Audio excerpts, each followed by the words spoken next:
जिसके माध्यम से स्मरण शक्ति बढ़े, हम जो भी पढ़ें या सुने वह स्मरण हो जाए और काफी लंबे समय तक स्मरण बनी रहे।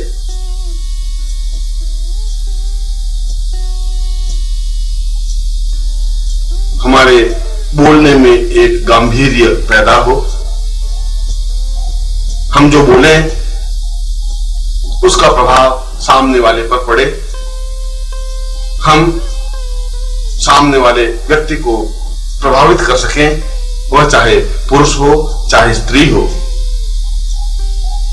हमारी वाणी में ही एक सम्मोहन सा आ जाए जिससे कि एक प्रभाव बन सके।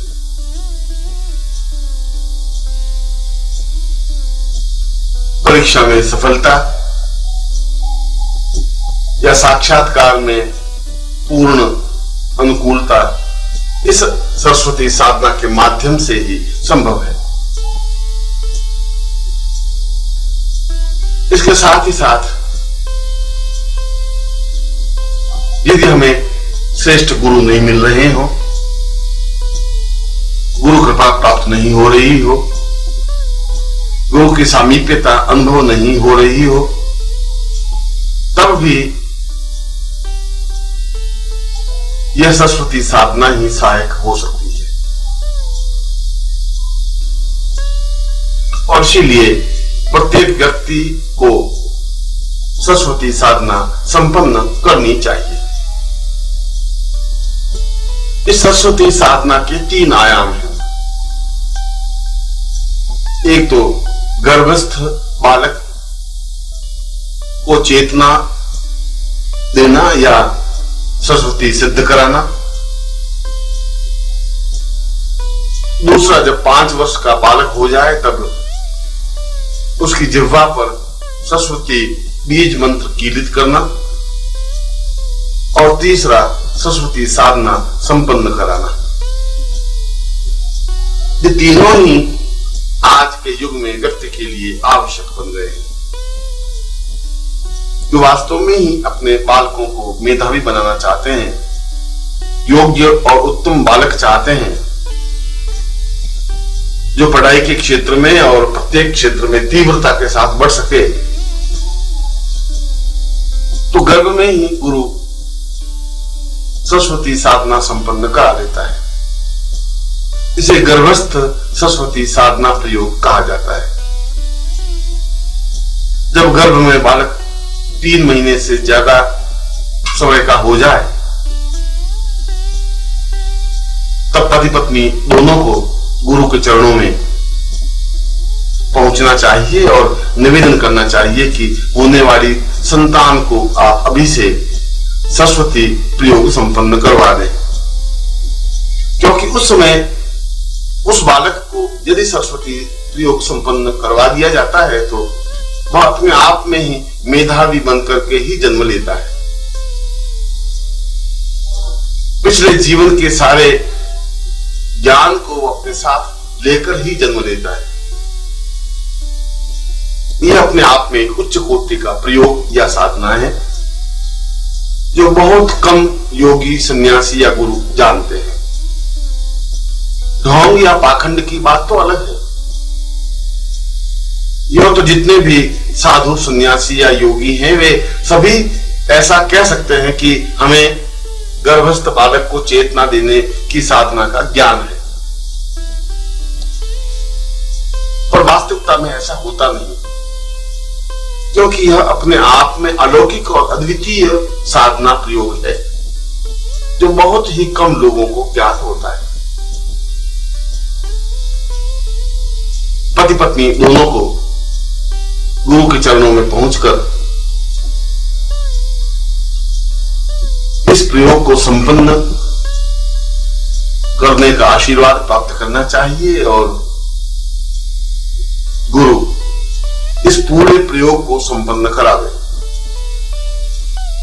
पूर्ण सामाजिक, नैतिक और आध्यात्मिक क्रियाओं के माध्यम से जिससे कि गर्भस्थ बालक चेतना युक्त बने, जिससे कि बालक का मस्तिष्क विकसित हो, जिससे कि पिछले जन्मों में प्राप्त की हुई शिक्षा का उसे स्मरण रहे, जिससे कि जन्म लेते समय वह अपने आप में ही पूर्णता युक्त जन्म ले, जिससे कि वह आगे चलकर एक अद्वितीय व्यक्तित्व बन सके। इसे गर्भस्थ सरस्वती प्रयोग कहा गया है। और जो भी समझदार माता पिता हैं, जिनके पास भी सुविधा है, जो उसे उचित समझते हैं, उनको यह प्रयोग अवश्य ही संपन्न कराना चाहिए। दूसरा प्रयोग, जब बालक 5 से 8 वर्ष का हो, तब जिह्वा सरस्वती प्रयोग संपन्न किया जाता है। यो तो यह प्रयोग जीवन के किसी भी भाग में, किसी भी उम्र में संपन्न किया जा सकता है। कोई जरूरी नहीं है कि वह 5 या 8 वर्ष का ही हो। 40 साल के व्यक्ति को भी जिह्वा सरस्वती प्रयोग संपन्न कराया जा सकता है। 60 साल के व्यक्ति को भी संपन्न कराया जा सकता है। पर यदि सुविधा हो और बालक 5 से 8 वर्ष के बीच की उम्र का हो, तो उसे तो यह प्रयोग अवश्य अपने गुरु के द्वारा संपन्न करा ही लेना चाहिए, वह चाहे बालक हो चाहे बालिका हो।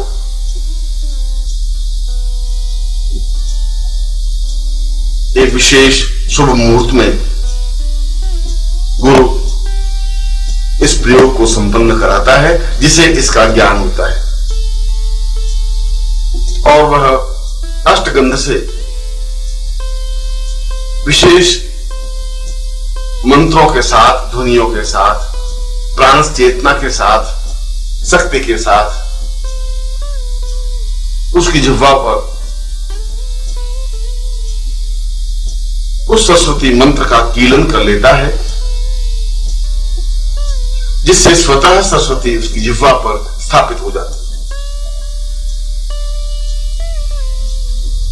वह शिक्षा के क्षेत्र में तेज गति से बढ़ने लगता है, सफलता पाने लगता है, प्रथम श्रेणी में उत्तीर्ण होने लगता है, उसकी स्मरण शक्ति बढ़ जाती है और वह मेधावी बालक कहलाता है। यह प्रयोग बाद में भी कभी भी अपने गुरु के द्वारा संपन्न करवाया जा सकता है, वह चाहे 20 साल की उम्र का हो, चाहे 50 साल की उम्र का हो। मगर यह जरूरी प्रयोग है, आवश्यक प्रयोग है, जो कि बहुत कम लोगों को ज्ञात है।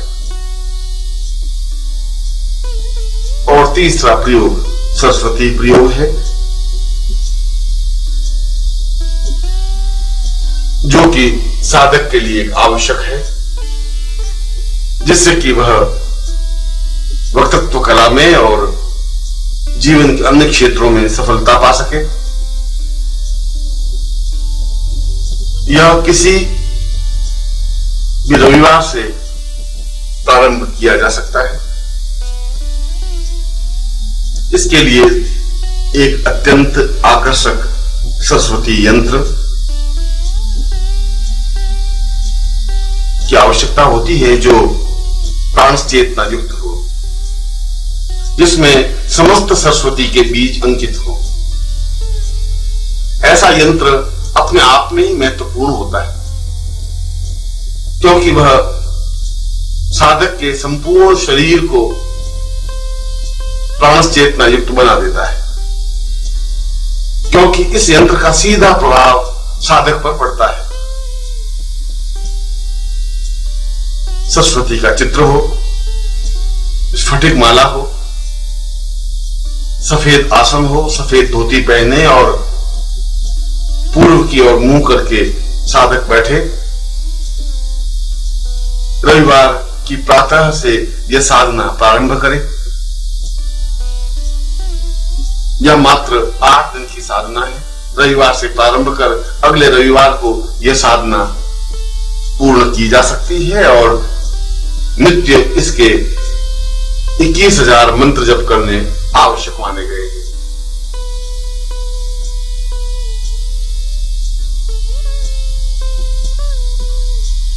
इसमें मंत्र है ओम ऐं सरस्वत्यै नमः। मंत्र भले ही छोटा सा हो मगर ऐं बीज के युक्त है, इसलिए इसका सीधा प्रभाव साधक पर पड़ता ही है, क्योंकि वह यंत्र अपने आप में इस मंत्र से सीधा संबंध रखता है और इसलिए इस मंत्र और उस यंत्र का सीधा प्रभाव साधक के चित्तवृत्ति पर होता है। जब यह साधना संपन्न कर ले तब उस स्फटिक माला को गले में धारण कर ले। ऐसा करने पर इस साधना के जो लाभ मैंने बताए हैं वे स्वतः साधक को प्राप्त हो जाते हैं। उसकी वाणी में निखार आ जाता है, उसके व्यक्तित्व में एक चेतना बन जाती है, एक प्रभाव बन जाता है। वह जो कुछ बोलता है वह सत्य होने लगता है, उसे वाक शक्ति प्राप्त होने लगती है, उसकी स्मरण शक्ति बढ़ जाती है, उसकी सफलता की स्थिति अपने आप में तेजी के साथ अग्रसर हो जाती है। और दूसरी साधना है वाग्देवी साधना, जिसके माध्यम से कला के क्षेत्र में पूर्णता पाई जा सकती है, संगीत के क्षेत्र में, नृत्य के क्षेत्र में,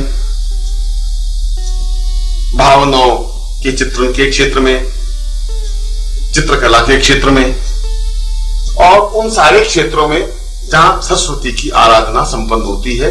इसी को तो वाग्देवी साधना कहा गया है। प्रत्येक कलाकार के लिए यह साधना आवश्यक ही नहीं, अनिवार्य मानी गई है। यह साधना रविवार से प्रारंभ होती है और यह साधना भी मात्र 8 दिन की ही साधना है, जिसमें वाग्देवी का चित्र और मंत्र सिद्ध प्राण चेतना युक्त वाग्देवी यंत्र की आवश्यकता होती है। साधक रविवार की प्रातः सफेद वस्त्र पर इस यंत्र को स्थापित कर दे और उसके पीछे ही वाग्देवी चित्र को भी स्थापित कर दे। स्वयं श्वेत वस्त्र या धोती धारण कर पूर्व की ओर मुंह कर बैठ जाए और सामने 3 घी के दीपक लगा दे, अगरबत्ती प्रज्वलित कर दे और फिर सरस्वती की संक्षिप्त पूजा कर स्फटिक माला से मंत्र जप संपन्न करे। यह मंत्र है ऐं ऐं ऐं वाग्देवी ऐं ऐं ऐं नमः। इसमें 3 बीज प्रारंभ में और 3 बीज अंत में लगते हैं और नित्य 21 माला मंत्र जाप करने का विधान है। जब मंत्र जब पूरा हो जाए तब स्फटिक माला को उस व्यक्ति को धारण कर लेनी चाहिए, जिससे कि उसका प्रभाव, इस साधना का प्रभाव उसके जीवन में पूर्णता के साथ बना रहे। यदि साधक चाहे तो सरस्वती साधना और वाग्देवी साधना दोनों संपन्न कर सकता है, मगर ये दोनों ही साधनाएं जीवन के लिए आवश्यक है, अनिवार्य है। वाग्देवी साधना संपन्न करने पर साधक कला के क्षेत्र में तेजी के साथ आगे बढ़ता है, उसे लोकप्रियता प्राप्त होती है, उसके संगीत में और नृत्य में निखार आ जाता है, व्यक्तित्व देने की कला में एक प्रखरता आती है और उससे भी ज्यादा महत्वपूर्ण यह है कि वह अपने शब्दों के माध्यम से दूसरों को प्रभावित करने में सक्षम हो जाता है। वह चाहे परिवार का व्यक्ति हो, चाहे बाहर का व्यक्ति हो, चाहे समाज का व्यक्ति हो, चाहे कहीं का व्यक्ति हो, वह उसके अनुकूल और वशवर्ती बन जाता है। इसीलिए वाग्देवी साधना को जीवन का आधार माना गया है और इन दोनों साधनाओं में सिद्धि प्राप्त कर लेना ही जीवन को पूर्णता पर पहुंचाना है। और ऐसा आपके जीवन में हो ही मैं आपको आशीर्वाद देता हूं।